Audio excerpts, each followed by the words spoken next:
Ahoj, já jsem Dorota Nun a ráda čtu. To, že ráda čtu, vede k tomu, co i dělám, protože hodně mluvím o knížkách, především na YouTube channelu. Číst jsem tak jako sama začala asi ve 4 letech a od té doby tak jako pod lavicí, nebo když mám volno, čtu.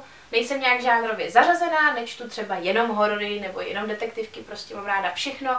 Byla jsem Braylon, který si čte knížky. A až potom, když jsem se začala jako bavit s tou třídou víc s holkama, tak až potom ty spolužáci mě začaly jako brát, že do té doby jsem byla prostě holka, co je drzá na učitele a čte si a prostě jako jo, občas do ní strčíme, občas si ty knížky schodíme na zem, občas tohle, tak to se samozřejmě stává. Ale myslím si, že je to na té síle osobnosti jim prostě říct, hej, já si čtu a si hraješ počítačové hry, nebo ty si děláš něco jiného. Ono dost často, a to se mi stává taky, že je člověk tak moc ponořený do toho svého světa, do té své fantazie, že jakoby nevnímá tu realitu.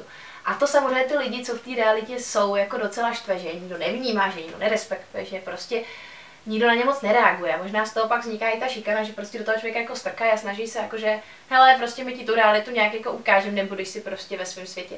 A taky to možná pramení z toho, že když má člověk tu svoji fantazii, ten svůj svět, tu svoji planetku, tak ty lidi do ní nemůžou a tím pádem ho nemůžou chápat. A jakmile je někdo ve skupině, kde ho nemůže ta skupina pochopit, tak ta skupina ho začne jako vystrkovat úplně pryč.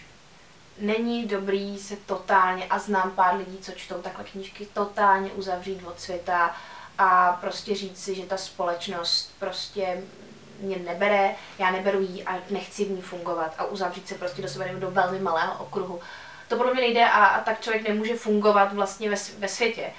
Ale zase není dobrý ten extrém toho, že vlastně člověk tady není vůbec jako pro sebe a pro svoji fantazii a je tady jenom pro všechno ostatní. Prostě důležitý vytvořit ten balans. Jasně, z něčeho ten stereotyp jako vychází, jako z nějaký pravděpodobnosti, nějakého očekávání, ale měli by být otevřený k tomu se klidně nechat překvapit.